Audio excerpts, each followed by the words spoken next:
No matter where you are in the world, we all come together to learn some chess, right? So great to be here.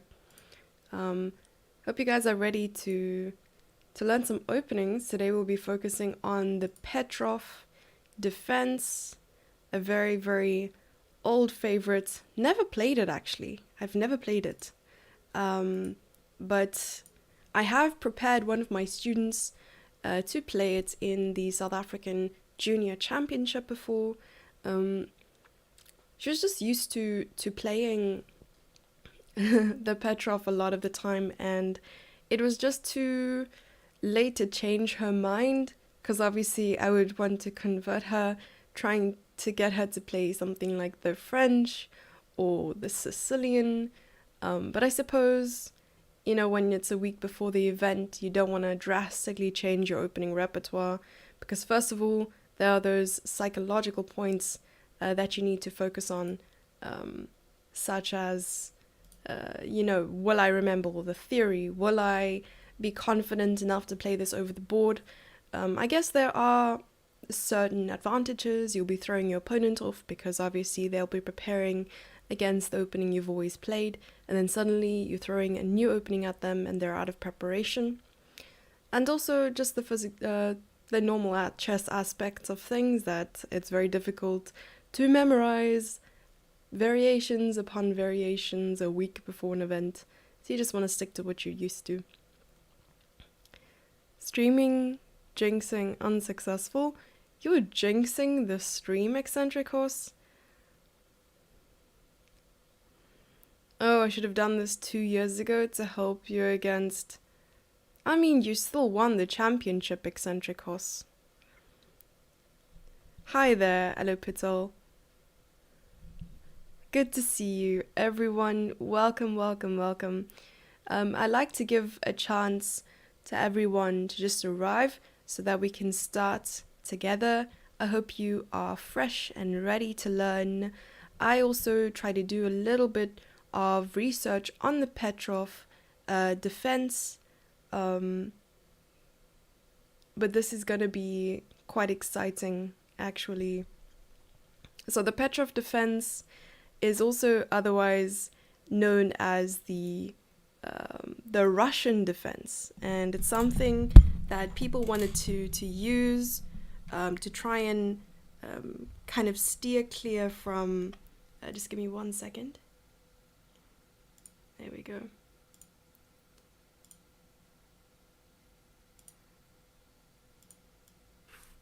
Okay, steer clear from dealing with having a mic that moves around is not ideal. Steer clear from the Riley pairs, the Scotch game, the Scotch Gambit. I don't know. Yes, probably not. King's Gambit wouldn't count because e4, e5, f4, and you're still having to deal with that. But yeah, there are a number of openings that you can just kind of swerve away from by playing the Petrov. And also, I know it's gained popularity at a higher level when Fabiano Caruana, and I don't think he was the first one, maybe he was, who played it at a top level, at elite tournaments, where the Petrov just made a sudden appearance and gained popularity again. Can we chat a bit before we start? What would you like to chat about? Usually, people who come to these lectures want to learn, but I suppose I could still continue to greet everyone. The Stafford Gambit? I don't know so much about the Stafford Gambit, but I can tell you one thing. That name does ring a bell. But we will take a look. The first game that we'll take a look at is Jose Raul Capablanca versus Frank James Marshall. And we'll often just take a look at it from Black's perspective, because this is an opening for Black, the Petrov defense. And what I really liked about this game is that the title in the annotations was no way Jose, and his name is Jose, so it's quite nice.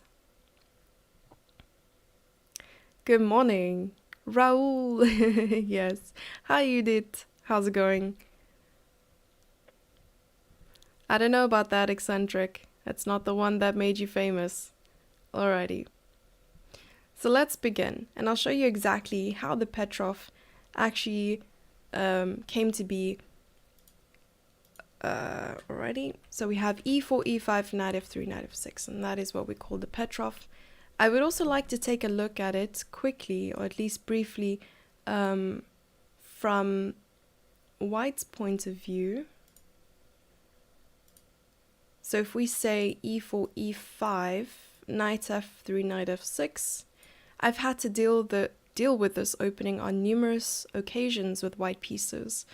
And first of all, I'm going to go over the opening trap if your opponent doesn't know what they're doing, and then go through a line where your opponent does know what they're doing. And then there is this very odd variation that people play. And so taking and knight c6.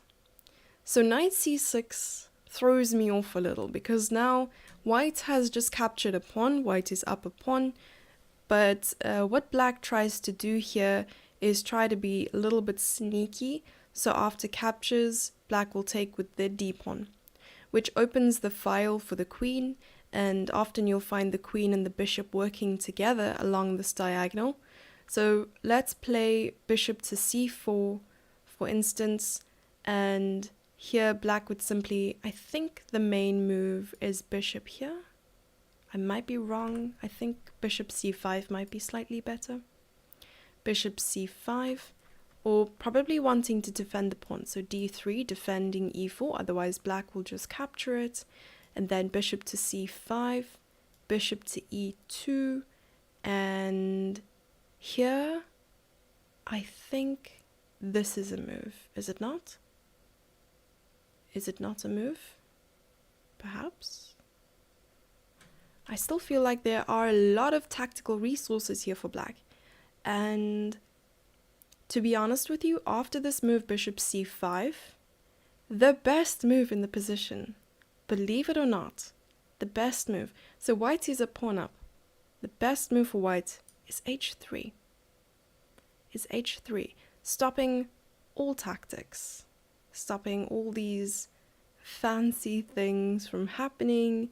h3 stops it all. Can you believe it?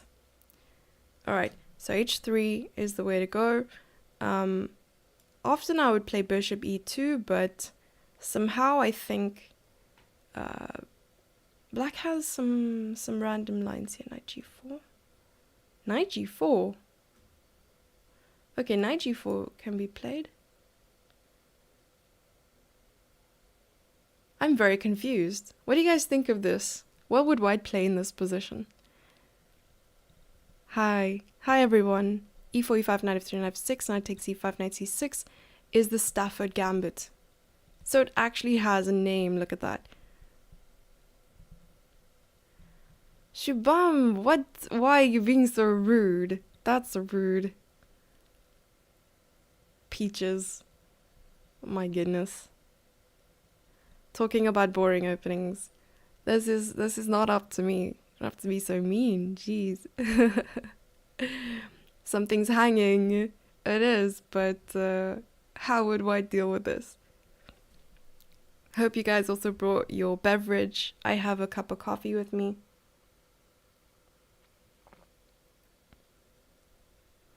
How to defend there? We'll see. The Stafford is Eric Rosen's favorite. That's why it's famous.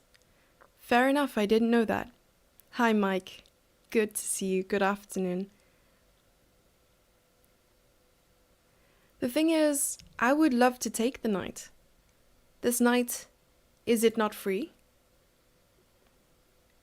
It says white is much better here. But is it not free? Ah, I see the way forward. Okay, so black would play bishop takes f2. Is this not the way? What is the way? Immediately queen h4. Okay. Queen h4 immediately. Fair enough. Fair enough. Queen h4 threatening the bishop and f2. So maybe it still gets a little bit tricky. I can see why Eric likes it. But if you want to put Eric Rosen's line to rest, after bishop c5, just play h3. And you don't have any more problems in your life. Zero problems. Queen d4 is a move. But I think after that you can just play queen f3. And it's completely winning for white. There's just nothing white can do.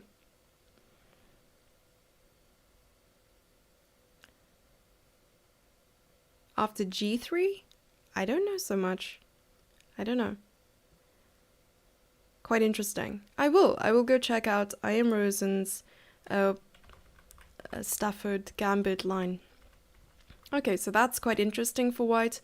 Another way to deal with it is just to take, and after d6 come back, and knight takes e4. And this is the usual line played with the exchange.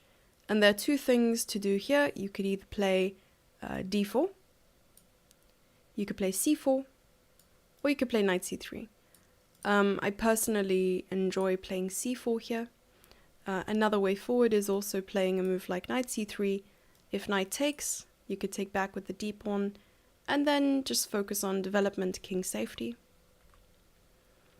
There is also c4, bishop e7, knight c3, knight captures, d captures, castle, and here bishop to e3.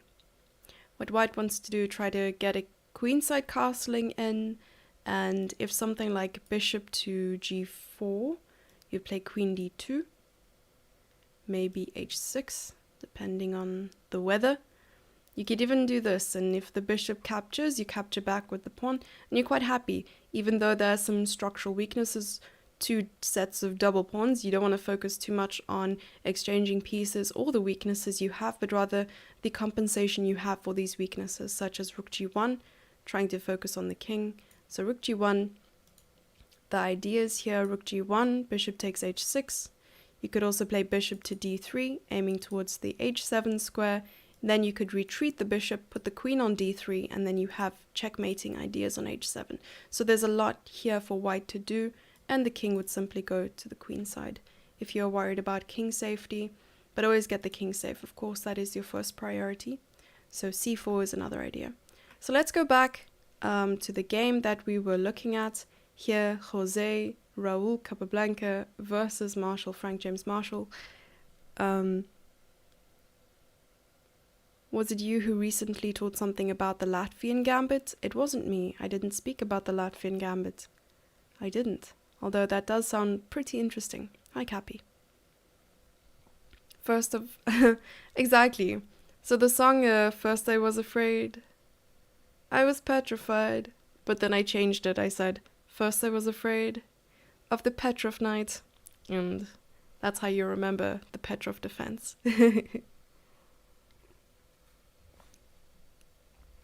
Good afternoon. Weaknesses are so called only if they are attacked. Weaknesses are weaknesses, right? And then the principle of two weaknesses does not necessarily mean they're being attacked, but rather the potential of being attacked. It's still a weakness nonetheless. Maybe it's less of a weakness or less of a worry when that weakness is unobtainable, or not unobtainable, unreachable, right, for the opponent to attack. Yep. Okay, so let's continue. So knight f6, knight takes e5, d6. As we see, it's a weakness if you win. What? Okay, this is too deep for me. d6, knight back to f3, knight takes e4. Then we have d4. And this is the line I believe Eccentric Horse was referring to. The weaknesses are unexploited. Unexploitable. That is the word you're looking for. Exactly. I was just testing you to see if you were awake. Unexploitable. is definitely a word. Okay, so d4 and d5. Solidifying that advanced outpost on e4. What is the difference between an outpost and an advanced outpost? An outpost is a square on a chessboard. Okay, interesting. It's on a chessboard, usually in your opponent's territory or in the center, where it is backed up by a pawn, but often being able to control that square means that no other pawn can attack that square. So you can put a knight on an outpost, for instance, and no pawn will be able to come and attack it. Other pieces can, but that would still be referred to as an outpost.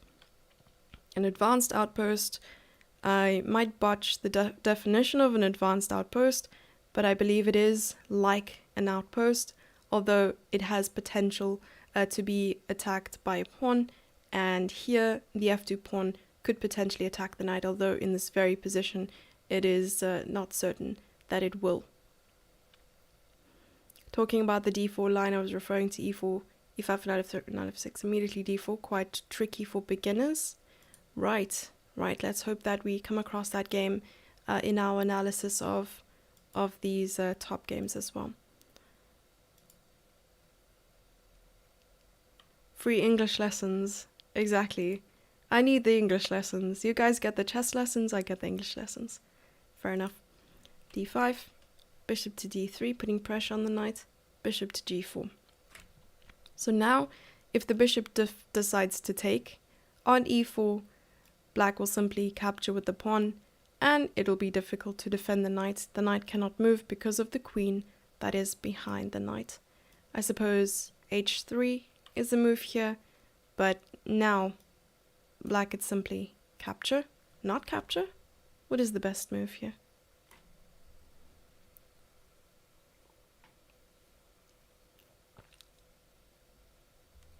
What is the best move for black in this position? What do you guys think?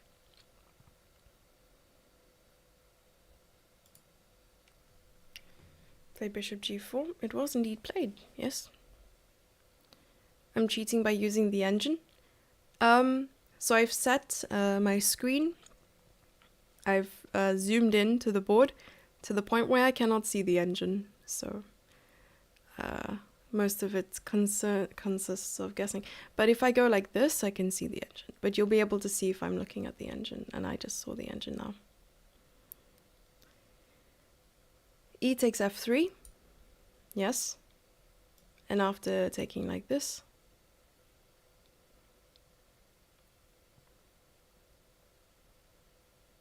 we would just take, right? Rook g1 and probably queen h4. I like queen h4. Nice. Okay, so let's go back. Losing for white. Can't do that. So after bishop g4, white decides to play castles. And just look at the immense pressure. It's only move 7. And black is putting a lot of pressure on white's position already. No way, Jose. F takes g2. Exactly. Shazab.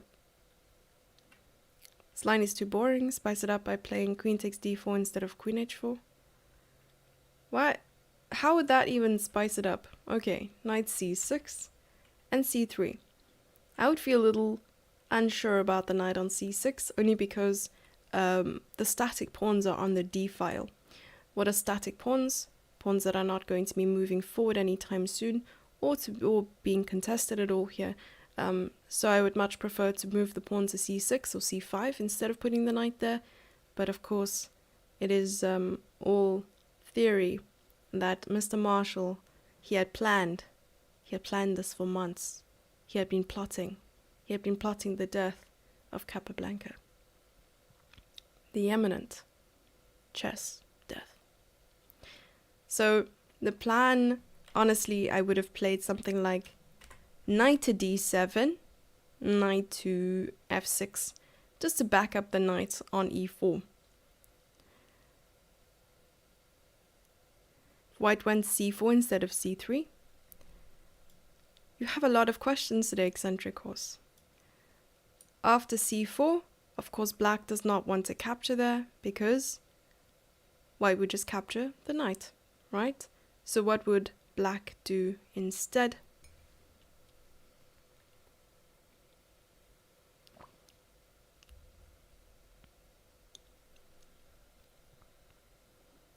What would black do instead here?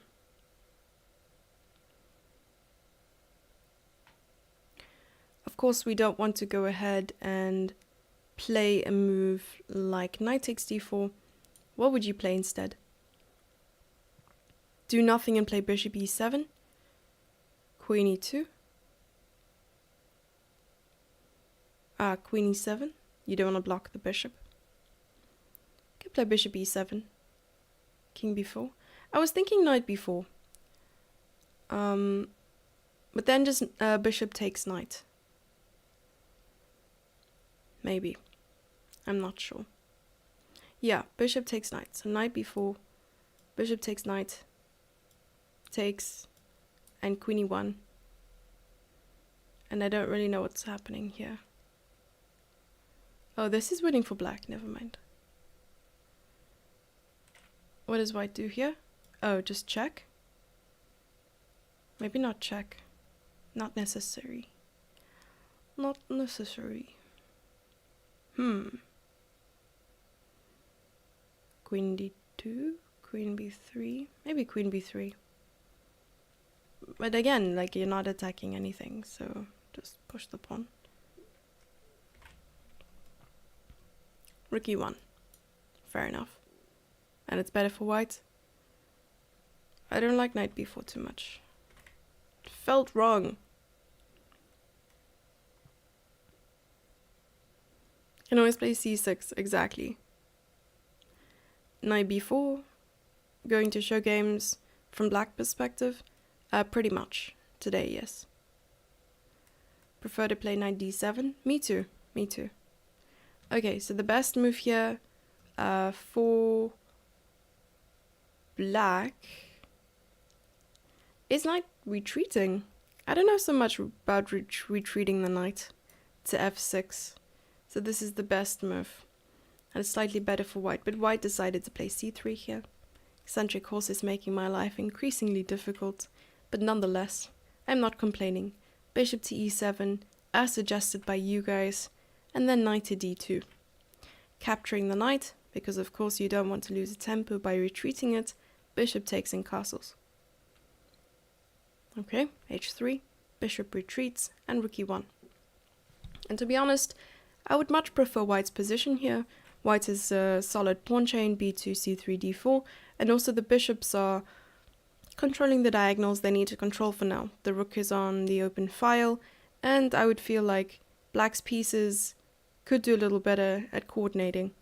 But let's see how Mr. Marshall proceeds in this position. Queen to d7. Queen d7. I don't know about this move. Queen d7. Why does it feel like it's better for white now? Can white play a move like knight e5? Knight e5. Or g4. Knight e5 wins this. There is a beautiful game, Polga Karpov. It was a Petrov and she sacked 2 bishops on h7 and g7. Really? That's amazing. Retreating the knight looks like a French exchange. Fair enough. Knight e5 looks good. Because after bishop captures on d1, the knight would capture on d7. The rook would have to go to d8. And here, let's take a look. Would you just capture the bishop? Maybe you play something like this. It's not that move. What would you play here?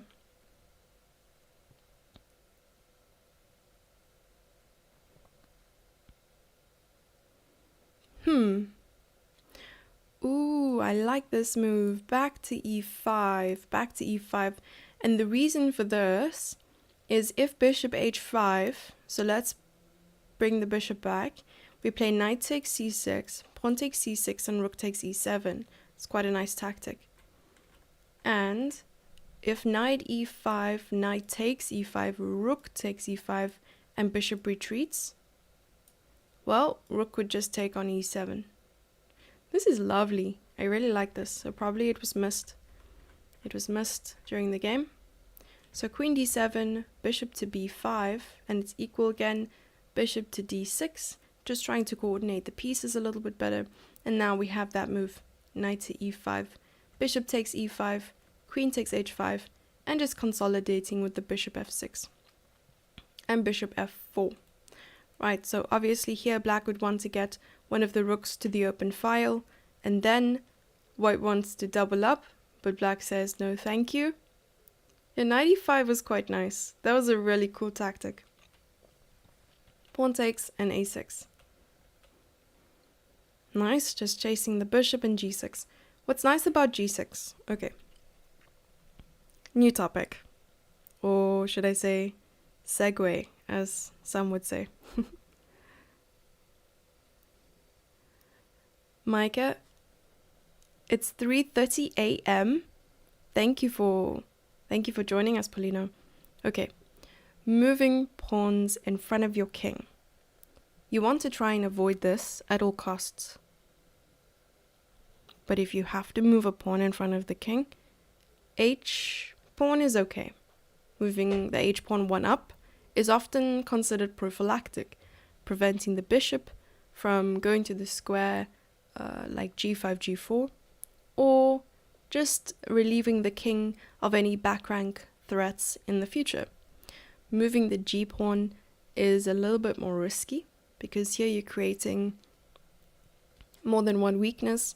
As you push the g pawn, the h6 square here and the f6 square and the g7 square becomes quite weak. If you have a dark squared bishop, it's okay because you can simply drop the bishop back to g7 and it guards all the necessary squares. So g6 here is considered okay. But if you were just recklessly pushing pawns in front of the king, you have to make sure that you have enough pieces to not only guard the king, but also that your king is in no immediate danger. Right? Another nice thing about g6 is that the dark square weaknesses cannot be exploited because black has dark square bishop to defend. Also h6. There's the Greek gift ideas. Nice. g6. Play the tulle move queen takes h7. We're not as brave. We're not that brave. Probably Capablanca prefer these endgames to recklessly sacrificing pieces left, right, and center. But also the sacrifice wouldn't make any sense, I'm sure. Bilal, what's up? Bishop takes d6? I don't know about that. I don't think so. Let's see. White retreats. And bishop g7. Look, that weakness was completely catered for. So the weakness after g6 were those two squares, but the dark squared bishop was like, well, I will take care of the rest.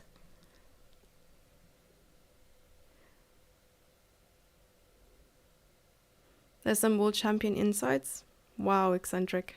Wow.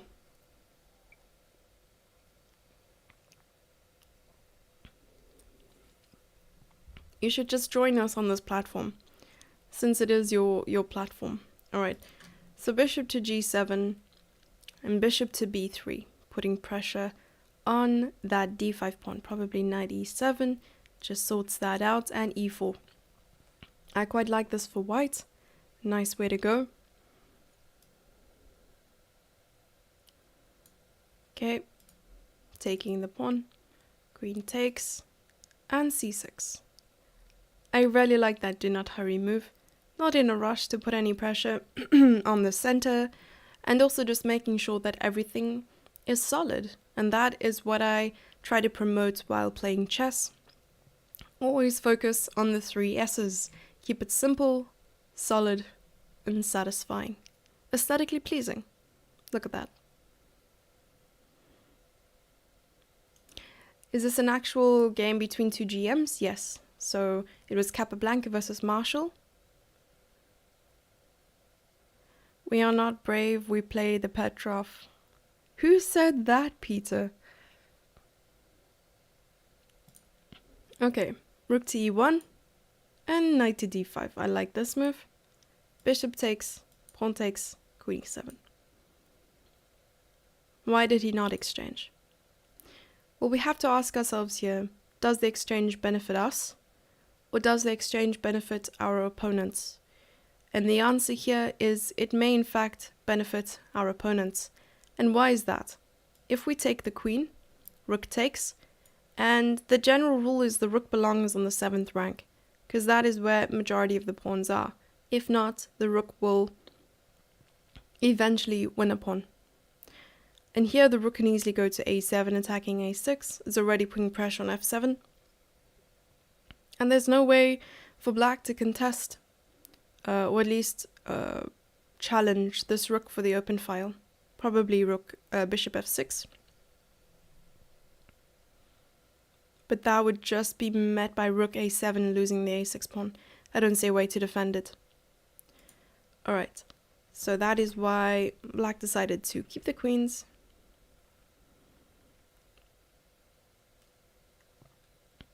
Oh, Alberto said it. We gotta make sure... Oh, right above that. I did not read it. Oh my goodness. We are not brave. We play the Petrov. Got it. So Alberto, someone's going to take that quote. They're going to frame it and put it in their chess Hall of Fame in the St. Louis Chess Club. We are not brave. We play the Petrov. I like that. Or maybe we can get Juga to write a song about it. That would be amazing, actually. Exchanging the knight on d5 also didn't seem fine, though.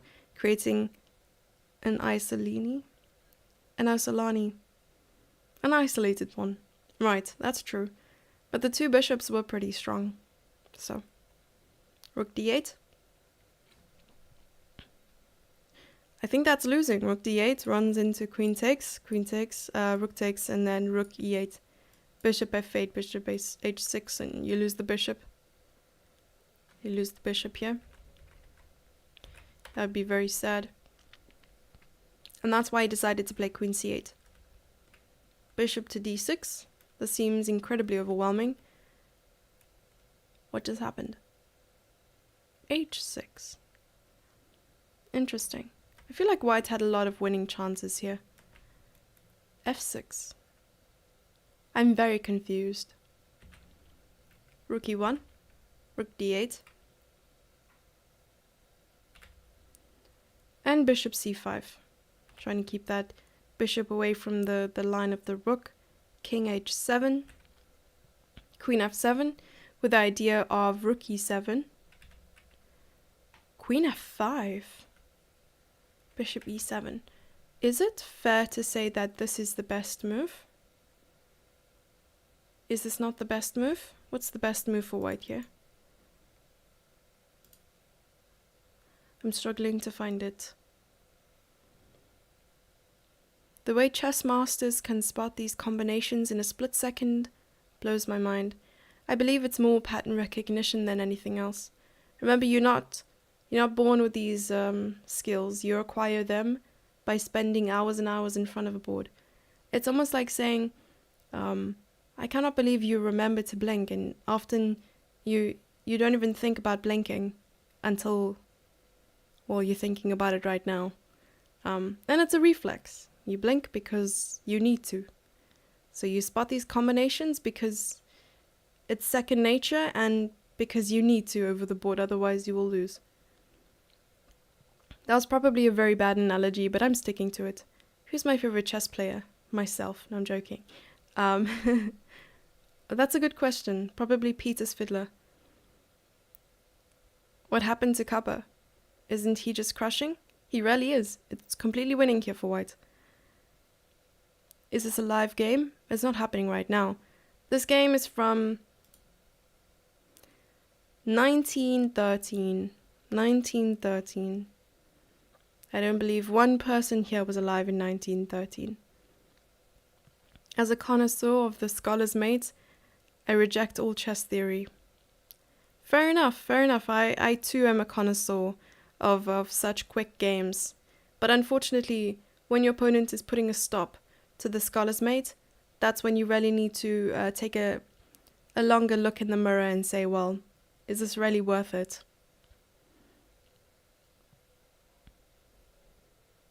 Rook e8.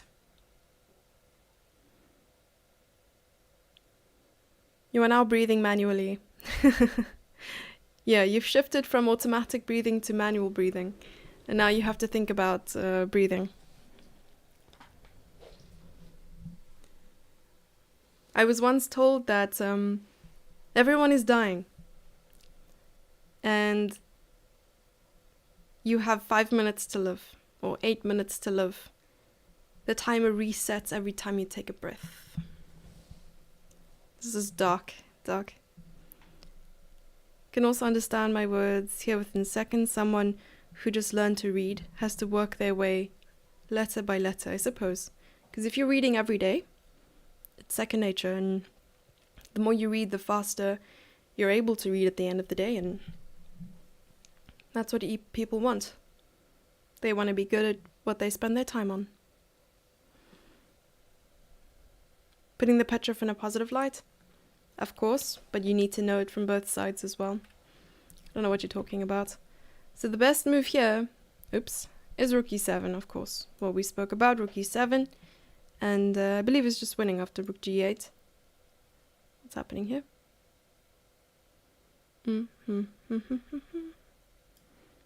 Maybe we're just playing this move to play bishop f8, aren't we?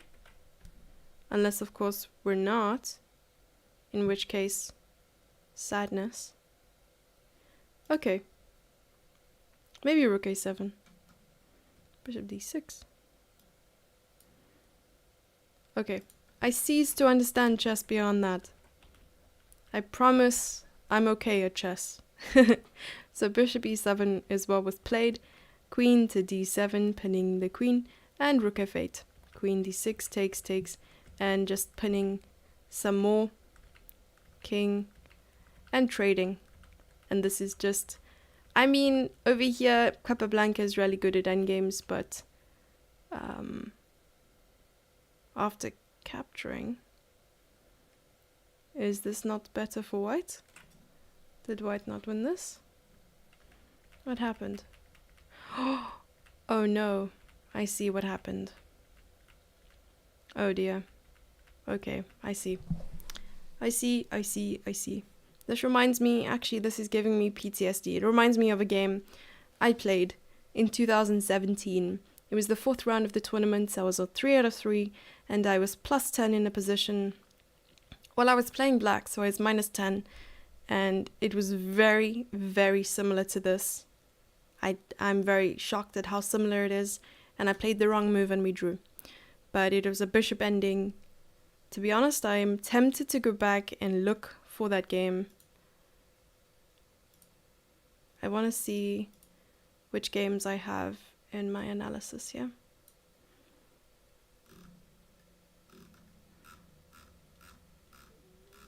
It's probably like a whole long list of games I have. This is literally the database I have, but I'm not going to go back and look. But yeah, it was a crazy game. F for Kappa. Yeah. Hi, Samir. I think c6 because dark, bishop, true. Probably. If you're talking way a long time ago in the game, I don't know. A lot of hard work. Yeah, chess is a lot of hard work. Love your trap explanation. Oh. Thank you. Do you think Capablanca is a better endgame player than you? Well, Magnus Carlsen. To be honest with you, I can't answer that. And the reason for that is you've never played against each other. So I don't know. I don't think anyone would be able to answer that question. Yoda would say. Lot of hard work chess is. Yes, Yoda would definitely say it that way. The next game is between Veselin Topalov and Anand. The This game was played in 2003, I believe. I'm not too clued up on when the World Championship was or who was World Champion in 2003. But I do know this is not part of the World Championship. It was part of the WKNZ tournament in Netherlands. Hi, Khalid. Explains how intense you are with your approach. To be honest, a lot of what I see on the board is either going to remind me of an experience I've had over the board myself, or it's something new, and I really enjoy learning something new. So, yeah. Do you think it was a Petrov? I know Vichy lost a game.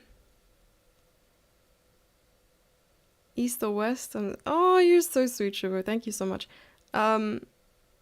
Yeah, he blundered his queen, did he not? It was like I don't even know if it was a classical event, but Vichy blundered his queen. It was astounding. Okay, let's go.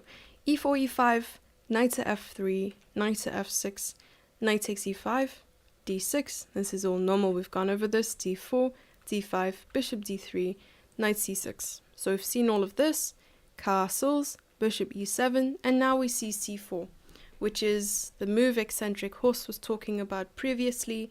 And I think the move that we decided upon in this particular position was indeed knight F6, so the retreating of the knight. And that's exactly what Anand played, H3 and knight to B4. Also another move we discussed. The bishop simply goes back to E2 because the value of the bishop is just so great to exchange it for a knight, even though bishops and knights are valued at the same points, both 3 points. They obviously have different powers, and in different positions they could either be stronger or weaker. In open positions we prefer our bishops, that's why in the endgame we always aim towards having bishops over knights, and in closed positions in the middle game we aim to have our knights over bishops, right? Why there are no players' names when the analysis is happening? Well, I can tell you the names, it's just in the title. I don't know if you'll be able to see it. No, you won't. Veselin Topalov, 2743, versus Vichy Anand, 2753. Hi, good to see you.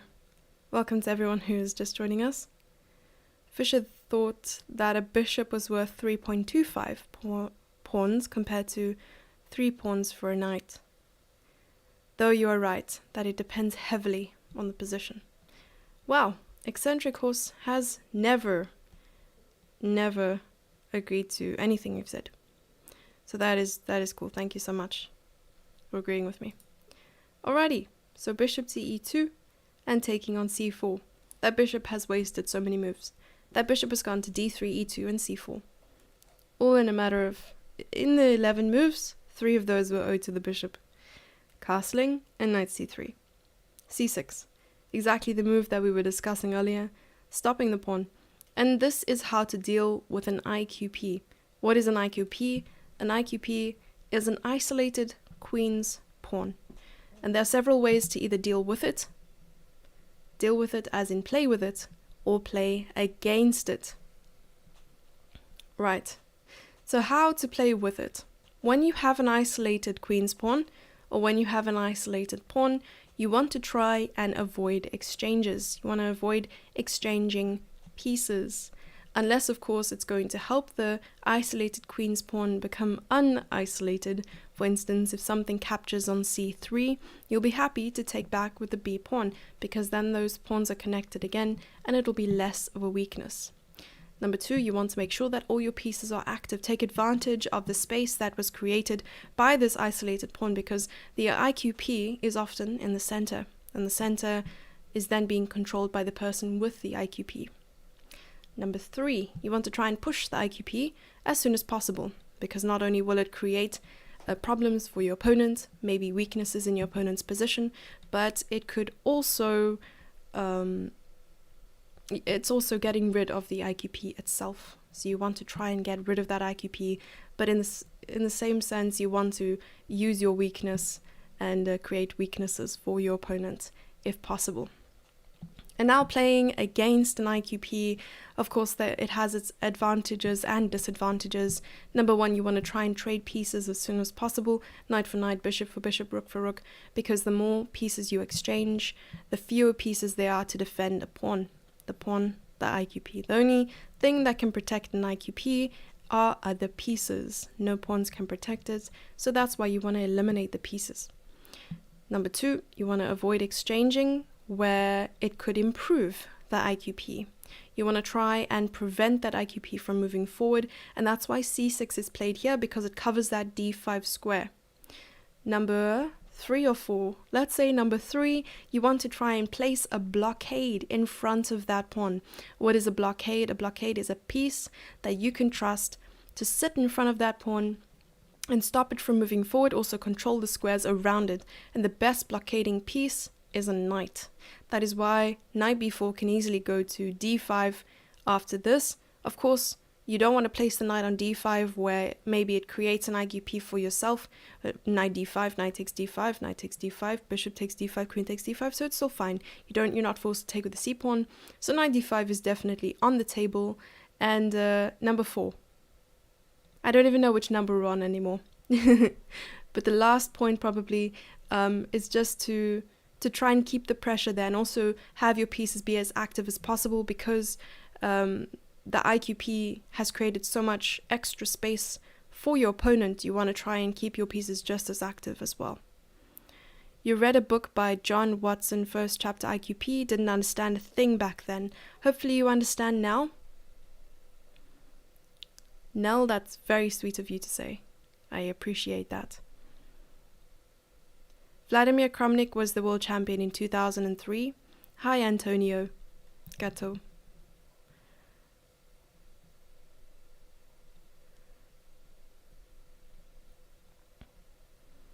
When this game is played. Got it.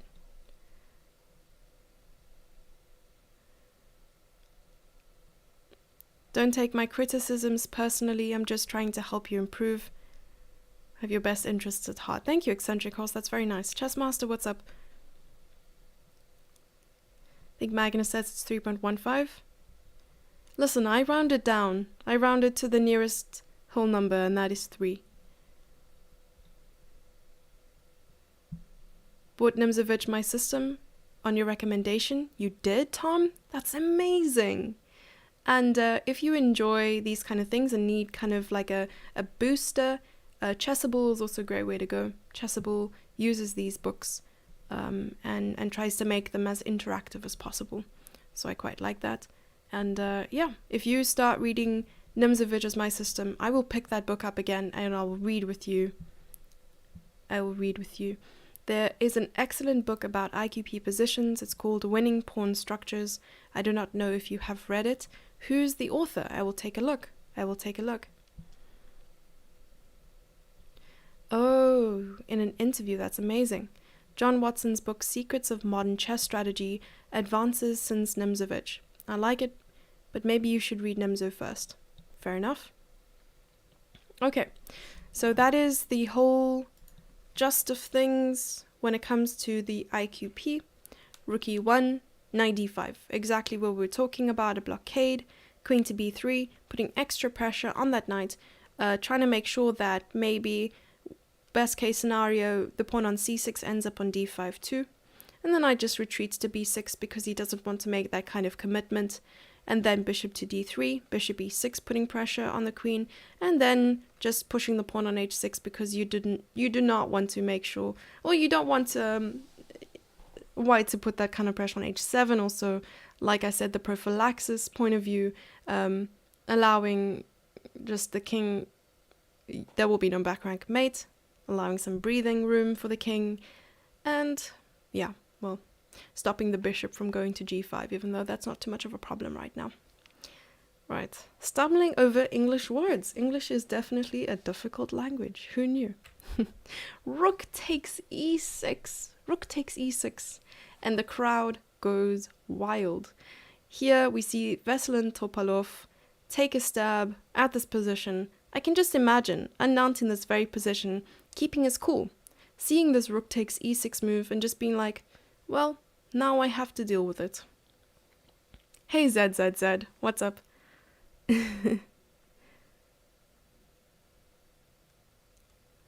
Okay, so f takes and queen to e2. Queen to d7 and bishop to d2. Probably just trying to get a lead in development here. Bishop d6, knight to e4, and just an exchange. So it was like a intuitive exchange sacrifice. Connoisseur exists also in English. Yep, connoisseur. Is it a French word? Okay, moving on. So knight to d5. I don't know why it's getting so dark so early, but I think it's because it's been raining the last couple of days, even though summer is here. Knight takes d6, queen takes d6, and rook to e1. Alrighty, rook d8. Rook d8 is interesting. Why not rook e8? I don't know. So then we have a3, rook e8, okay, two central squares there. And I think black will just hold on to the exchange. And that is how it becomes easy for Anand to just hold. Whoa. This move is insane. I love it. Because if pawn takes, queen takes e5. So knight retreats, bishop takes h6.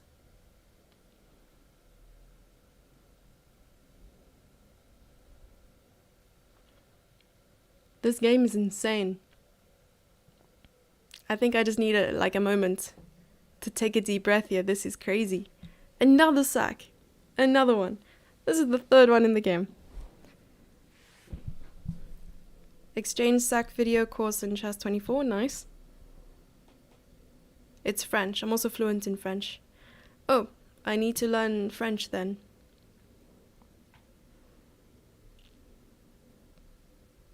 When am I gonna stream again? I stream most days in the week.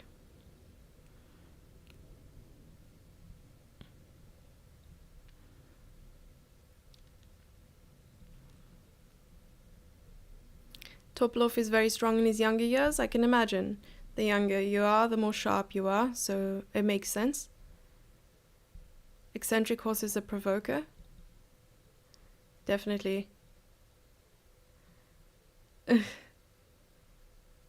Okay, so bishop takes h6. I am shook. Really shook. Knight f4. Okay, question.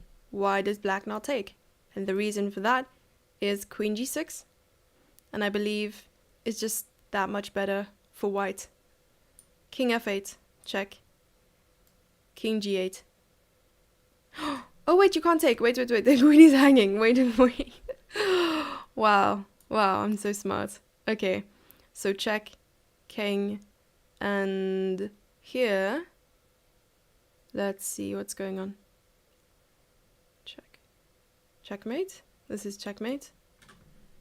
Right. So that's not possible.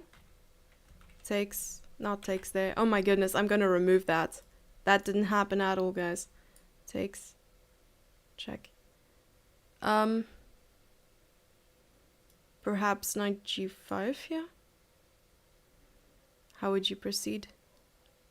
Not like this. Not like this. Rook e5. Wow. Rook e5 for rook g5. Wow. Do I have a Twitch channel? I do. But you can look up my name and my Instagram, and everything is there. Everything is there. It's also on my Twitter. Also on my Twitter and on my YouTube. Yeah.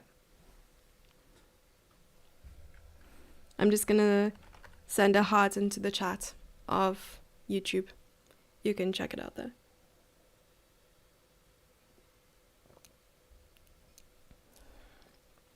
What opening is the Russian? The Petrov. So, as I said previously, the Petrov defense is sometimes referred to as the Russian game, and is one of the most or more popular games with GMs because it's generally drawish tendencies. Many other players prefer to play the Petrov defense so that they can avoid lines in the Riley pairs, the Italian game, and the Scotch game. So it's quite nice. It's possible. Got to go. You have a chess lesson? This is a chess lesson. Okay, let's go back. Knight to f4. Bishop takes, queen takes. Just exchanging pieces, putting pressure on e6, h4, queen h6. So we're going to see how it continues. Okay, wow. That pawn got far in life. Doubling up, knight g5. And now it's just that much better for black. Anand is doing an excellent job. Excellent, excellent job. Never mind the discovered check. Rook to e4, check, check, check. That king definitely gets away with it. I like this. Oh, wow. Okay. Look at it go. I love these. Whenever you want to learn an opening, Google it. Literally, Google if you want to learn the Scotch game, chess games, the Scotch game, chess games. That's it. And rook c3, and it's over. Completely over. Indian in their names. What does the King's Indian have? I don't know. I don't know. I wish I had all the knowledge of Wikipedia. I'd be able to answer all of your questions. What chess book would you recommend for someone who is 1300? Aaron Nemzovich, my system. Always a go-to. Always a go-to. Or even just watching YouTube videos, such as this one, or other Chess24 YouTube videos. But I'm pretty sure it's more of a preference, so if there's someone you enjoy watching, then you'll go and you'll check out their particular videos, and maybe they're entertaining, maybe they're funny, maybe they're interesting, maybe you like their voice. So it's just a matter of preference. Yes. Okay. I would have loved to take a look at Elijah Williams versus Howard Staunton, and but if we just go back for a second to something like this. How to play it with white is just to keep an eye out for that Staunton. It wasn't. Stafford Gambit. I'm gonna Google it quickly. Stafford Gambit chess. Okay, understanding the Stafford Gambit. The Stafford Gambit begins in the Petrov opening. Okay.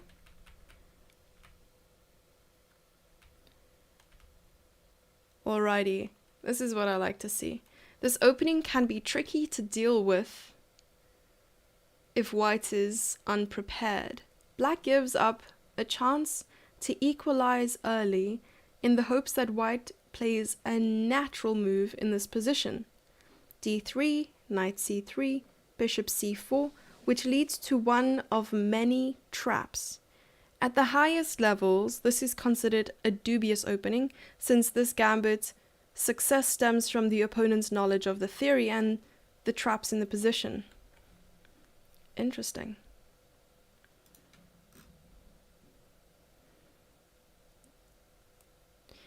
It should likely be played at the submaster level in shorter time controls, blitz, bullet, etc.